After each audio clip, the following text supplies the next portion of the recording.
रामलला की प्रतिष्ठा हुई, फिर कर्पूरी ठाकुर जी को भारत रत्न देने की घोषणा हुई है, तो ये आपको नहीं लगता है फिर वो राजनीति का आधार, जो वोट का आधार होगा वो धर्म जाति ही होगी, और आपका जो उद्देश्य है जो लोग इससे हटकर वोट करें कहीं कहीं वो प्रभावित होगा? जी नहीं, देखिए बात ये कोई पहली बार नहीं हो रहा है, ये तो लोगों ने पिछले कई दशकों से देखा है। जब भी चुनाव आता है, रामलला की मंदिर बने, इसमें तो कोई दिक्कत नहीं, गांव गांव में मंदिर बना हुआ है। कर्पूरी जी को भारत रत्न मिलना बहुत अच्छी बात है, स्वागत योग्य बात है, वर्षों से इसकी डिमांड लोग करते रहे। लेकिन ये सब बातें चुनाव के 1 महीने 2 महीने पहले इसलिए की जाती हैं कि लोग अपने 5 साल की समस्याओं को भूलकर इसी में आकर बहकर फिर वही गलती करके वैसे ही वोट कर दें। आपका कहना है लोग तो फिर वही बात करेंगे।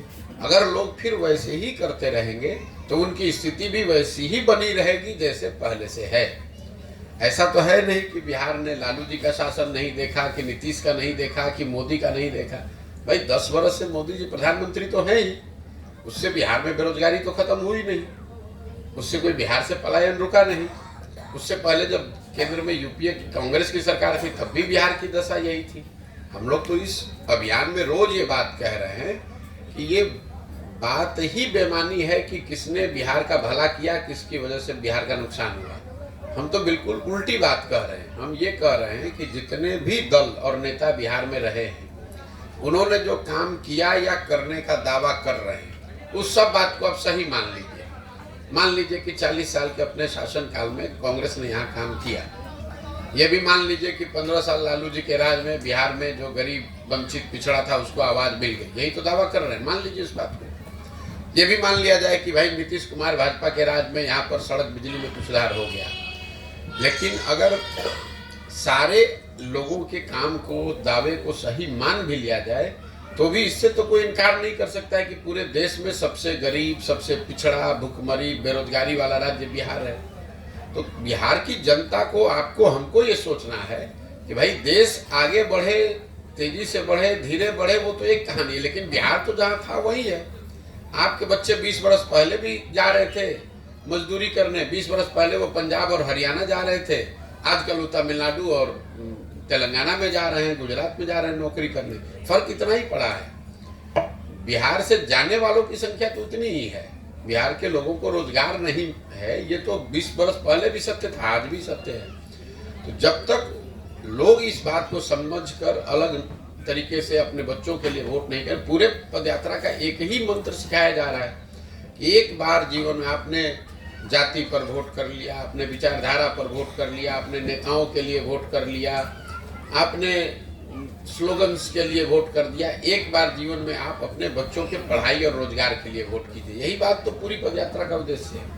ये आपने राजनीतिक विकल्प की बात कही है, वो जो दल हैं या जो भी पार्टियां हैं, क्या जनसुराज ये विकल्प ये तैयार कर रहे हैं क्या? बिल्कुल भाई, ये तो मैंने आपको बताया, पदयात्रा का उद्देश्य ही है कि बिहार लोग, ऐसा नहीं है कि लोग इस बात, संगठन के, देखिए जो बात हम और आप कर रहे हैं, ऐसा नहीं कि लोगों को बिल्कुल उसकी समझ नहीं है, लेकिन फिर लोगों का ये कहना होता है कि भैया हम लोग वोट किसको दें। यहाँ तो 2 ही दल है, दोनों को हम लोग देख चुके हैं, दोनों यही काम करता है।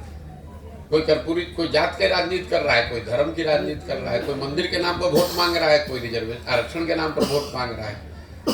मैंने जो बताया कि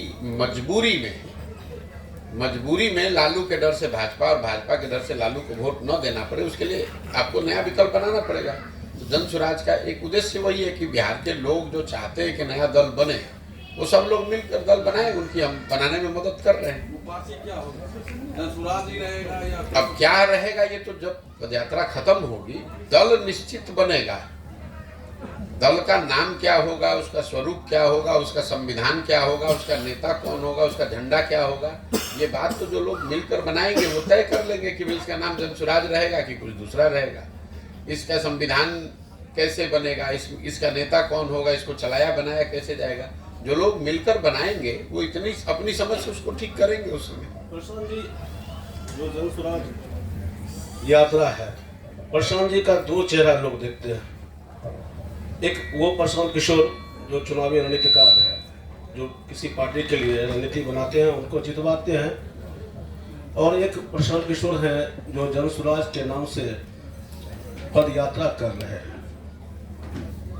सवाल आप पर भी उठता है, जिस बिहार में अब लगातार बिहार के सरकार या लालू जी तमाम उनके बच्चों पर भी हमला करते हैं कि 9वीं पास, लेकिन आपके हमले में ज़्यादातर तेजस्वी होते हैं या उसकी व्यवस्था होती है। लेकिन एक कहा जाता है कि आपके बारे में कि सॉफ्ट कॉर्नर रखते हैं नरेंद्र मोदी के लिए या भाजपा के प्रति, उनकी डिग्री पर कभी कोई चर्चा आप नहीं करते हैं। तो एक नहीं, थोड़ा सा सवाल पूरा कर लीजिएगा। तो प्रशांत किशोर क्या विकल्प देंगे? एक तरफ यहाँ आप यात्रा कर रहे हैं, दूसरी तरफ कहा जा रहा है कि आंध्र प्रदेश में या कहीं फिर से आप चुनावी रणनीतिकार के रूप में भी जा रहे हैं। तो दो चेहरे लेके चल रहे हैं।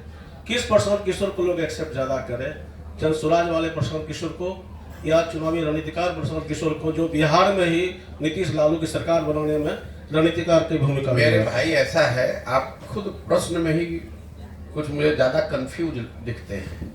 हम 10 बरस तक जिसको जो शब्द प्रयोग आप कर रहे हैं चुनावी रणनीतिकार, वो काम हमने 10 बरस तक किया है और डंके की चोट पर किया है। पूरे देश में अपने काम, अपनी बुद्धि, अपने परिश्रम से अपना बिहार के लोगों का झंडा बुलंद किया है। हमारी पहचान ये नहीं है कि हम किसी के लड़के हैं, हमारी पहचान हमारा वही काम है। लेकिन 2 मई 2000 अभी पैदल जन स्वराज तो अभी 1 साल से शुरू किए हैं। 2 मई 2021 को हमने उस काम को छोड़ा है। 2 मई 2021 जिस दिन बंगाल में चुनाव जीते, उस दिन सार्वजनिक तौर पर यह घोषणा की कि अब ये काम नहीं करेंगे, जीवन में कुछ दूसरा करेंगे। फिर साल भर सोचने समझने के बाद आकर 5 मई 2022 को हमने बताया कि जन स्वराज अभियान बिहार में शुरू करेंगे। 2 अक्टूबर 2022 से हम यहीं पर रोज गांव में चल रहे हैं और आप हमको आंध्र प्रदेश में देख रहे हैं। तो आपकी यहाँ से जो दूरदृष्टि है वो आपकी बहुत सुन, अरे भाई चर्चा, वही तो चर्चा का जवाब आपको दे रहे हैं। हम बैठे हुए हैं बेगूसराय में, आप लोग बेगूसराय के पत्रकार हैं। पिछले 30 दिन से हम बेगूसराय में हैं कि आंध्र प्रदेश में? वो आप, अगर आपको ये नहीं दिख रहा है तो चर्चा को आप किस आधार पर सवाल कर रहे हैं?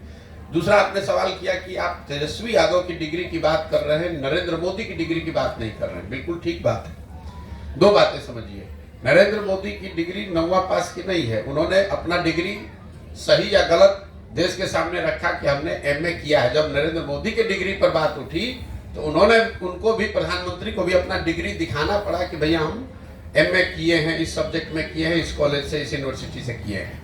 दूसरा जो ज्यादा महत्वपूर्ण है, हम बात कर रहे हैं बिहार की। 2 बरस से हम गांव-गांव घूम रहे हैं बिहार में। तो अटैक या कोई क्रिटिसिज्म या कोई शिकायत हम केरल के मुख्यमंत्री पर करेंगे। जब हम 10 बरस जब चुनावी रणनीतिकार का काम करते थे, आपने कभी सुना है मैं बिहार के किसी मुद्दे पर मुझे बोलते हुए? मुझे देश भर के पत्रकार बात करते हैं, मैं उस समय देश के मुद्दे पर बात कर रहा हूँ। जो काम करेंगे उसी पर तो बोलेंगे। हमारा वो स्वभाव नहीं है कि हम बिहार में हैं नहीं और दिल्ली में बैठ के बिहार के विषय पर टिप्पणी करें। लेकिन जब बिहार में हैं, पिछले 2 बरस से बिहार में नेतागिरी करने वाले, जितने राजनीति करने वाले लोग हैं, उनसे ज्यादा मजबूती से, ज्यादा ईमानदारी से गांव-गांव लोगों के बीच में रह रहे हैं। तो मुद्दा तो यहीं का उठाएंगे, यहीं के नेताओं की बात करेंगे। केरल और तमिलनाडु की तो बात करेंगे नहीं। हम आए हैं बेगूसराय मटिहानी में, तो बात करें पश्चिम बंगाल, कुछ बिहार की। जब बंगाल में काम कर रहे थे तो डंके की चोट पर बंगाल के बारे में भी कहा। सॉफ्ट कॉर्नर आप हमारे दिमाग के अंदर घुसे हुए। हम यहाँ पर बोल रहे हैं कि तीनों दल के बारे में कह रहे हैं, लेकिन आपको खाली तेजस्वी की बात सुनाई दे रही है। और एक अंतिम बात समझिए, पिछले 32 सालों से यहाँ सरकार के तौर पर मुखिया कौन रहे हैं? लालू रहे हैं, नीतीश रहे हैं। तो अगर बिहार की स्थिति खराब है तो उसकी सबसे बड़ी जिम्मेवारी किसकी है? सबकी जिम्मेवारी, हमारी, आपकी, सारी जनता, सब MLA, मुखिया, सबकी जिम्मेवारी है। लेकिन सबसे बड़ी जिम्मेवारी किसकी है? यहाँ पर जो राज्य का मुखिया है उसी की तो जिम्मेवारी होगी। लालू नीतीश ही तो 35 साल से चला रहे हैं, तो उनको छोड़ दिया जाए। सर, अभी अयोध्या में रामलला के प्रतिमा का स्थापना हुआ और हमारे जो शंकराचार्य थे, 4 शंकराचार्य, मुहूर्त को लेकर और अर्धनिर्मित भवन को लेकर सवाल उठा रहे थे। उसके बाद भी वहाँ प्राण प्रतिष्ठा किया गया। क्या इसको सही मानते हैं, गलत मानते हैं? देखिए, मैं उन व्यक्तियों में नहीं हूँ जो हर विषय पर सिर्फ बात करने के लिए बात करता है। मैं कोई धर्म का बहुत बड़ा ज्ञाता हूँ नहीं। धर्म के संदर्भ में हिंदू धर्म में शंकराचार्य को हम लोग सबसे ऊपर इन विषयों में मानते हैं। उन्होंने क्या कहा नहीं कहा वो पब्लिक के डोमेन में है। राम मंदिर का जो शिलान्यास हुआ है, जो अभी प्राण प्रतिष्ठा का कार्यक्रम हुआ है, वो मंदिर बनाने की जो मंदिर की जो कमेटी है उन लोगों ने तय किया है। अब उसमें कौन सही है कौन गलत है ये तो वही लोग बता सकते हैं। हमारे पास इसकी क्या विद्वता है कि हम बताएं कि जो मंदिर बनाने के लोग हैं, जो न्यास है या सरकार है, उनमें और शंकराचार्य में किसका मुहूर्त ठीक है। हमको तो मुहूर्त देखने ही नहीं आता है, तो हम क्या बताएंगे कि मुहूर्त कौन अच्छा है कौन खराब है। आप ये मानकर चलें कि भाई जिन लोगों ने मंदिर निर्माण में इतना बड़ा प्रयास किया है, जिनकी भागीदारी है, उन्होंने अगर उसकी प्राण प्रतिष्ठा के लिए कोई समय निश्चित किया होगा तो धार्मिक मान्यताओं को ध्यान में रखकर ही किया होगा। अगर उसमें किसी को शिकायत है, और वो भी शंकराचार्य की जो आप बात कह रहे हैं, तो शंकराचार्य लोग तो हम लोगों से बहुत बड़े लोग हैं। इस बात को वो समाज में रख सकते हैं और हिंदू समाज रख ही रहे जिनको रखना है, और हिंदू समाज को उसको तय करने दीजिए। हम उसमें हमारी कौन सी ऐसी विशेषज्ञता है कि हम बता दें कि दोनों में कौन सही है।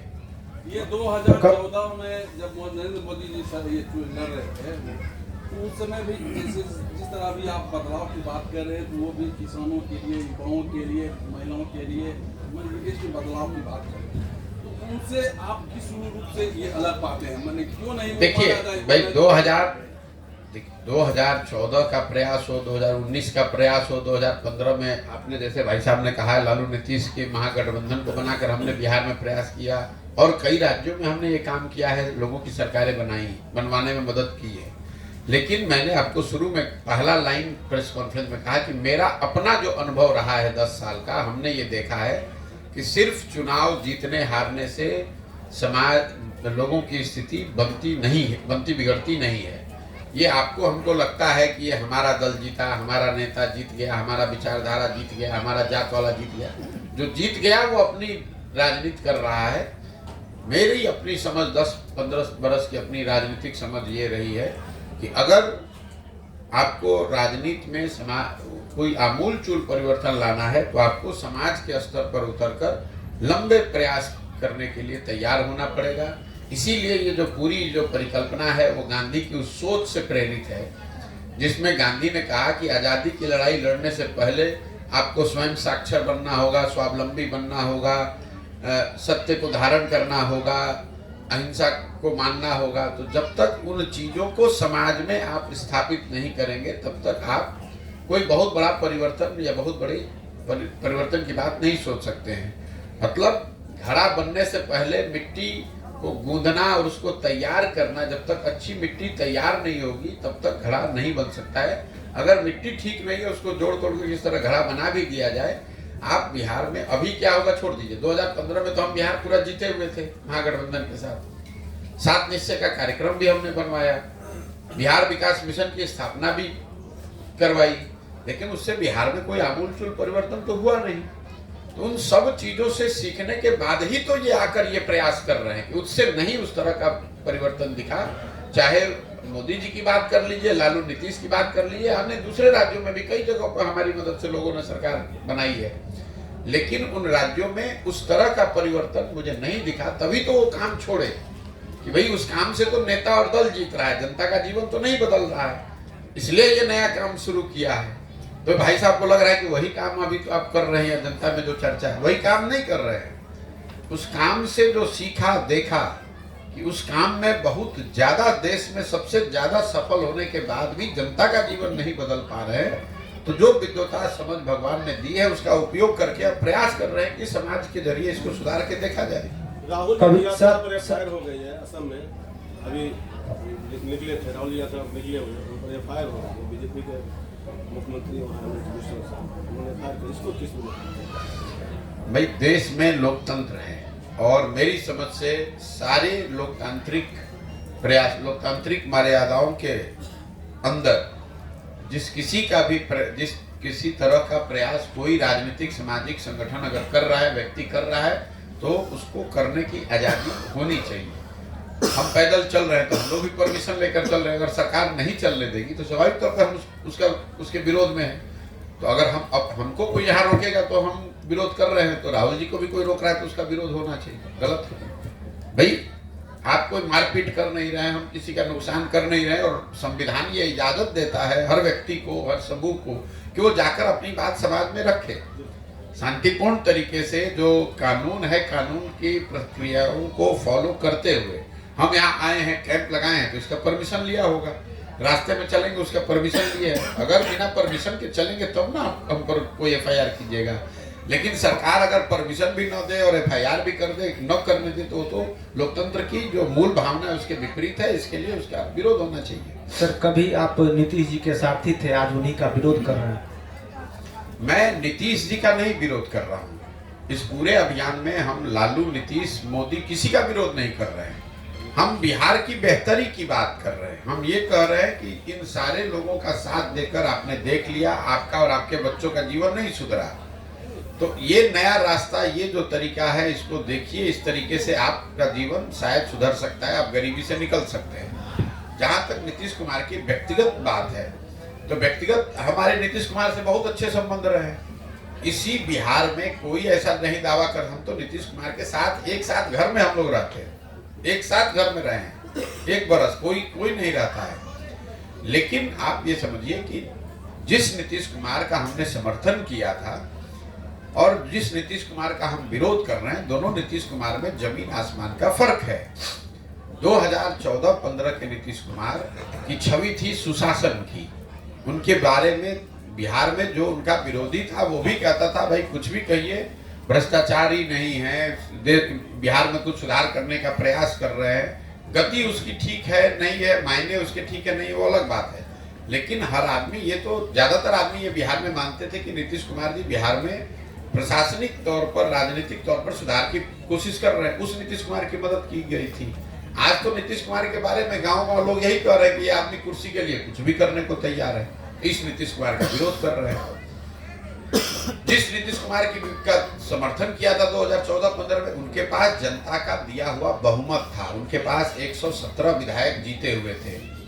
आज नीतीश कुमार के पास सिर्फ 42 विधायक हैं। जनता ने उनको नकार दिया, हरा दिया। इसके बावजूद जोड़ तोड़ करके वो कुर्सी पर बैठे हैं, इसलिए उनका विरोध हो रहा है। जिस नीतीश कुमार का समर्थन किया गया था, वो नीतीश कुमार जब रेल मंत्री थे, गैसल असम में दुर्घटना हुई, 200 लोग के आसपास की मृत्यु हुई, तो नीतीश कुमार ने पद से इस्तीफा दे दिया राजनीतिक मर्यादा का हवाला देकर। आज बिहार में आपने देखा, कोरोना में अवैध शराब से सैकड़ों लोगों की दुखद मृत्यु हो जाती है, नीतीश कुमार के चेहरे पर शिकन नहीं आती है, इसलिए इस नीतीश कुमार का विरोध हो रहा है। सबसे बड़ी बात जो ये मानवता की बात है, कोरोना में आपने देखा, जिस नीतीश कुमार के मुख्यमंत्री रहते हुए बिहार के हजारों लोगों की दुखद मृत्यु हुई और लाखों बिहार के बच्चे, देखिए कोरोना हुआ, पूरे देश पे संकट था, सब लोगों को परेशानी हुई, लेकिन जितनी परेशानी बिहार के लोगों को हुई उतना किसी भी राज्य में नहीं हुआ।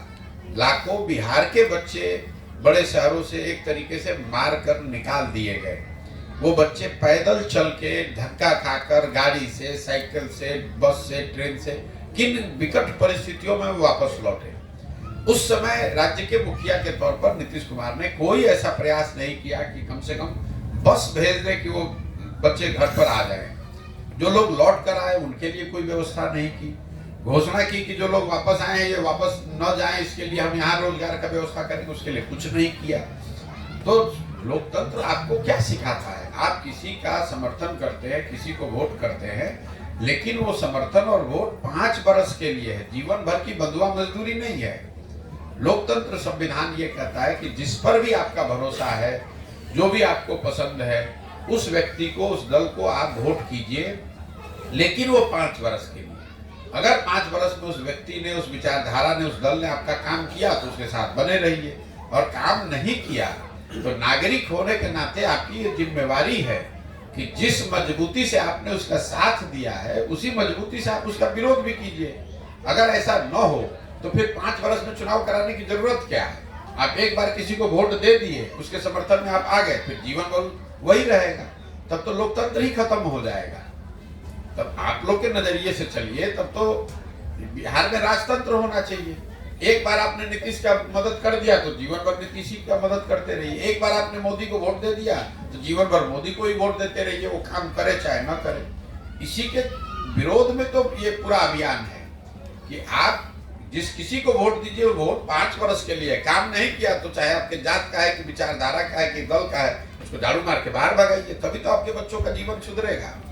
एक मैं आपको आंकड़ा दे रहा हूँ, आप लोग यहाँ पत्रकारिता करते हैं, देश में भी सबसे आगे दक्षिण के राज्य हैं, केरल, कर्नाटक, तमिलनाडु, आंध्र प्रदेश, तेलंगाना। इन सारे राज्यों में आज तक आजादी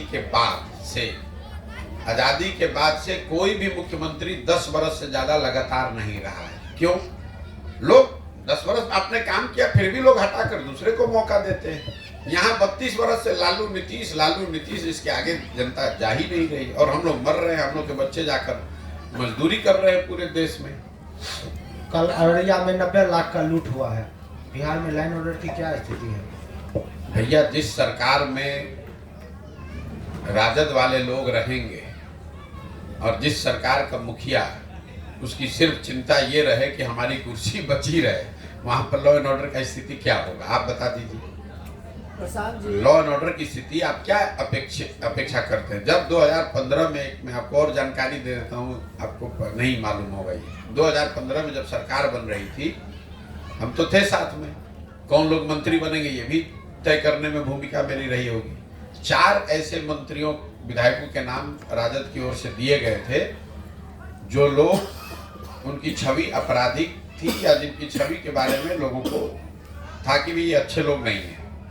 उन चारों लोगों को नीतीश कुमार ने उस समय मंत्री बनाने से मना कर दिया था कि ये लोग मंत्री नहीं बनेंगे, अगर मंत्री बनेंगे तो फिर सरकार कैसे चलेगा। मैं नाम नहीं लूंगा, लेकिन वो चारों लोग आज इस सरकार में मंत्री हैं। आप बता रहे थे ना नीतीश कुमार में क्या फर्क आया, ये फर्क आया है। 2015 में उन्हीं 4 राजद के विधायकों को लालू जी के दबाव के बावजूद मंत्री नहीं बनाया गया था, उसी 4 को आज उन्होंने मंत्री बना दिया है अपनी कुर्सी बचाने के लिए कि हम कुर्सी बैठे रहे, जिसको जो करना है करो।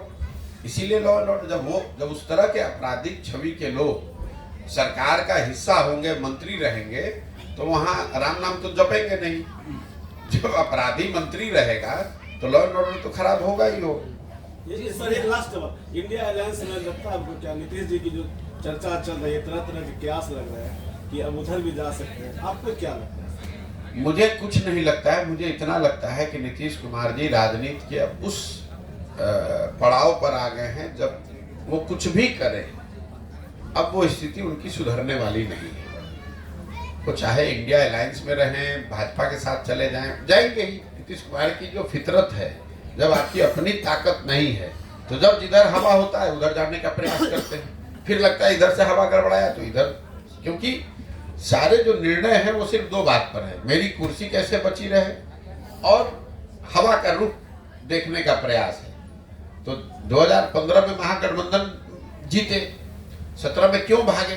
17 में इसलिए भागे कि यूपी में भाजपा जीत कर आई, तो इनको लगा कि बाप रे बाप, तो भाजपा का ही दौर चल रहा है तो चलो भाजपा में चल लो, इसलिए 17 में भाजपा में भागे। फिर भाजपा में जीत कर आए तो इनकी स्थिति खराब हो गई, इनका गठबंधन तो जीता लेकिन इनकी सीट घट के 42 हो गई। अब इनको लग रहा है कि भाई 42 हो गया है तो अभी तो लोकसभा में भाजपा कहीं जीतेगी तो हमको हटा देगा, तो भाजपा हटाए उससे पहले खुद ही हट के फिर महागठबंधन में चले आए। उनको कोई लालू जी से और भाजपा से प्रेम नहीं है, उनको अपने कुर्सी से प्रेम है। लोग ऑफर भी तो दे रहे हैं लगातार, कोई ऑफर नहीं दे रहा है भाई। देखिए, इसको आप लोग को, कई लोग कहता है कि नीतीश कुमार इतने होशियार है, इतने कि वो हर किसी न किसी तरह मुख्यमंत्री बने रहते हैं। ठीक है, ये अगर इसको आप होशियार होना, देखिए समझदार होना और चतुर होना दोनों में अंतर है। आप ठग भी जो है वो भी बहुत चतुर है, तभी तो लोगों को ठग रहा है, लेकिन वो अच्छी बात नहीं है। और ऐसा नहीं कि जनता समझ नहीं रही है। यही नीतीश कुमार हैं जिनके चेहरे पर 2010 में 206 सीट एनडीए को मिला था, तब मोदी जी नहीं थे। नीतीश कुमार के चेहरे पर बिहार के सब वर्गों ने वोट किया था, 206 एमएलए जिताया था। लालू जी की तो पार्टी खत्म हो गई थी, 22 गो एमएलए बचे थे। आज वही नीतीश कुमार है, उनको जनता ने उतारकर 40, 41, 42 पर कर दिया है। आप कैसे समझते हैं कि जनता समझ नहीं रही है? अगर नीतीश कुमार के काम में गिरावट आई है तो उनके विधायकों की और उनकी राजनीतिक ताकत में भी गिरावट आई है, वो आप देख रहे हैं। जन स्वराज पार्टी अरे किसी जमाने में 2010 में नीतीश कुमार की इतनी ताकत थी कि इन्होंने कहा कि नरेंद्र मोदी को बिहार हम घुसने नहीं देंगे। आपको याद होगा 2010 में नरेंद्र मोदी जी को चुनाव प्रचार में आने नहीं दिया था उन्होंने, इतनी ताकत थी।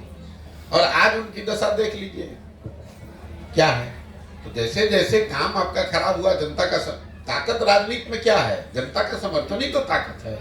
समर्थन घटा ताकत खत्म। जिस बिहार में आप राजनीति करने आए हैं, यहाँ जाति का जड़ बहुत मजबूत है और आप जिस जाति से हैं वो बहुत उस मामले में बहुत कमजोर है। आपको लगता है कि आप सफल हो पाएंगे?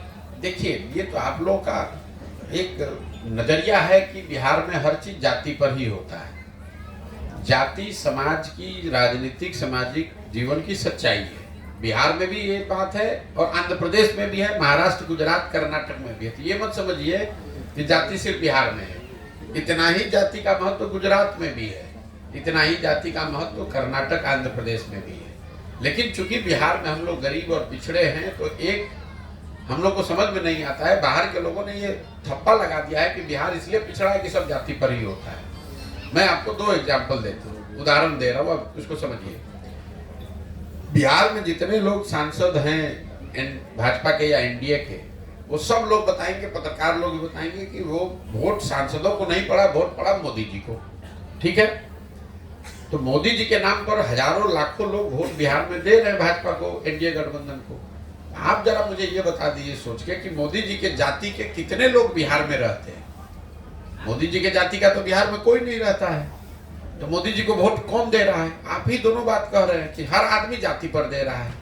और अगर हर आदमी जाति पर दे रहा है तो मोदी जी को तो 0 वोट मिलना चाहिए था। उनके जाति का यहाँ कोई नहीं रहता है। तो आप कहिए कि ना वो तो धर्म के नाम पर दे रहा है। अरे भाई, जाति पर नहीं दे रहा है ना। मैं आपको दूसरा उदाहरण दे देता हूँ। यहाँ करीब 18% मुसलमान रहते हैं। वो सारे लोग, ज्यादातर मुसलमान वोट देते हैं लालू जी को, लालटेन को। वो तो लालू जी के जाति के नहीं है। वो क्यों दे रहे हैं? वो दे रहे हैं क्योंकि वो भाजपा से डरते हैं, भाजपा को नहीं दे सकते, इसलिए लालटेन को दे रहे हैं। इसी तरह समाज का एक बहुत बड़ा वर्ग है जो भाजपा को इसलिए वोट देता है कि वो लालू जी को वोट नहीं दे सकता है, इसलिए उनको वोट देता है। तो 50% तो हमने आपको सामने गिना दिया जिसका जाति से कोई लेना देना नहीं। सिर्फ जाति के आधार पर वोट नहीं होता है, जाति भी एक आधार है। जाति के आधार पर वोट है, धर्म के आधार पर वोट है, लालू जी के डर से भाजपा को वोट है, भाजपा के डर से लालू को वोट है। मूलतः ये 4 बिंदु हैं। इसके अलावा भी और स्थानीय मुद्दे हैं। लोगों, अगर ये मुद्दा नहीं होता तो लोग लोकसभा में और विधानसभा में अलग अलग वोट कैसे कर देते? जातियों की संख्या तो बराबर ही है भाई। लोकसभा में वही जाति समूह दूसरे तरीके से वोट करता है, विधानसभा में दूसरे तरीके से वोट करता है, क्योंकि मुखिया का चुनाव होता है तो अलग तरीके से वोट करता है। और जाति पर अगर वोट सब पड़ रहा है, आप ऐसा भी मान लीजिए, तो आप जरा देख लीजिए कि पिछली बार 90% वार्ड सदस्य चुनाव हारे हैं, 80% मुखिया चुनाव हारा है। तो क्या उनके जातियों के लोग उनका गांव पंचायत छोड़कर चले गए? क्यों? आप ये बताइए कि मुखिया और वार्ड सदस्य क्यों चुनाव हारता है, विधायक क्यों रिपीट हो रहे हैं? इसलिए कि विधायक के मामले में लोगों के पास विकल्प नहीं है। नहीं तो देखिए ना, आप अपने यहाँ अध्ययन करा के देख लीजिए कि आपके मटिहानी में कितना मुखिया दोबारा जीत कर आए होंगे। ज्यादातर लोग मुखिया चुनाव हारे हैं क्योंकि वहां लोगों के पास विकल्प है, नए आदमी को जिता दिया। विधानसभा के स्तर पे, लोकसभा के स्तर के पर लोगों के पास विकल्प ही नहीं है। तो आप ये तो सामने दिख रहा है कि लोग विकल्प चाहते हैं, इन दोनों से बाहर निकलना चाहते हैं, लेकिन वो विकल्प दिखेगा तभी तो जाएगा कहीं। मुखिया जी लोग पिछले दिनों फायर हो गए थे, कह रहे थे कि चोर पकड़ गया। कोई मुखिया जी फायर नहीं है, सारे मुखिया जी हमारे साथ चल रहे हैं। और जो जिला अध्यक्ष है मुखिया जी के, उनका भी आपने देखा होगा 2 दिन पहले आकर फोटो खिंचा कर गए हमारे साथ। और हम तो बयान भी दिया है? नहीं, हमारे खिलाफ बयान नहीं दिए, ना हम मुखिया के खिलाफ बयान दे रहे हैं। हम लोगों को ये बता रहे हैं कि जड़ को देखिए। हम लोग जब गांव में जाते हैं, लोग बताते हैं कि भैया मुखिया जी बड़ा चोरी कर रहे हैं। ठीक है, मैं लोगों को ये बता रहा हूं कि मुखिया को चोर कहने का कोई फायदा नहीं है, क्योंकि मुखिया का जब चुनाव हुआ तो 500 रुपया लेकर वोट तो आप ही ने दिया। तो अगर आप 500 रुपया लेकर मुर्गा भात खाकर वोट दीजिएगा तो जो मुखिया चुनकर आएगा, जो विधायक चुनकर आएगा, वो स्वाभाविक तौर पर चोरी करेगा। अब मुखिया को चोर कहाँ बता रहे हैं? हम आप जो गलती कर रहे हैं उसके बारे में बात कर रहे हैं कि हम अगर 500 रुपया लेकर वोट देंगे तो हमारा प्रतिनिधि ईमानदार कैसे होगा? ये बात बता रहे हैं। ममता बनर्जी ने ऐलान कर दिया है कि वो अकेले चुनाव लड़ेंगे।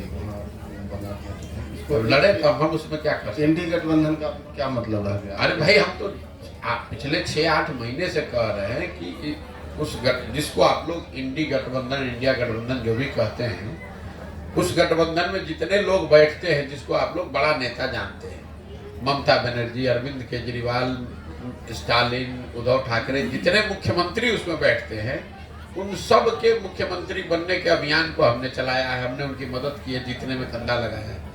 इसके बावजूद हम हमेशा से कह रहे हैं कि उसमें कुछ नहीं होने वाला है। वो सब अलग अलग अपना अपना क्षेत्र बचाने में लोग लगे हुए, कोई उसमें एकरूपता नहीं है, कोई नैरेटिव नहीं है, कोई उसमें एक दूसरे की मदद का प्रावधान नहीं है, कुछ नहीं होने वाला उससे। आप बिहार का गठबंधन हो गया, आप बंगाल की बात कर रहे हैं, बिहार में गठबंधन हो गया, कोई जरा बताए कि बिहार में गठबंधन हो गया तो बिहार में ही तो भाई एनडीए का नहीं हुआ है। एनडीए में तो एक ही दल, एक ही नेता की बात है, एनडीए में रह के आ गया। अब आप जरा बताइए ना, जो भी है सब चीज एक ही आदमी, नरेंद्र मोदी, उन्हीं के नाम पर चुनाव है, उन्हीं जो कह दिया वही तय हो जाएगा। लेकिन उनके सामने जिस इंडिया गठबंधन की परिकल्पना की गई, जिसकी पहली बैठक बिहार पटना में हुई, तो सबसे पहले तो बिहार का सीट बंटवारा घोषित होना चाहिए। आज तक बिहार का हुआ घोषित? आप बंगाल की बात कर रहे हैं, तमिलनाडु की बात कर रहे हैं, जहां से उसकी बीज पड़ी, जहां से लोगों ने कहा कि भाई नीतीश कुमार इसके संयोजक होंगे, इन्हीं के प्रयास से हुआ है, वही नीतीश कुमार आज तक इंडिया गठबंधन में क्या बिहार में क्या होगा ये नहीं बता पाए, और उल्टे आप लोग 10 दिन से चला रहे कि अब नीतीश कुमार छोड़कर भाग रहे हैं, इंडिया छोड़कर पता नहीं कहाँ भागेंगे कि रहेंगे, कोई ठिकाना नहीं। ठीक है भैया, बहुत बहुत धन्यवाद।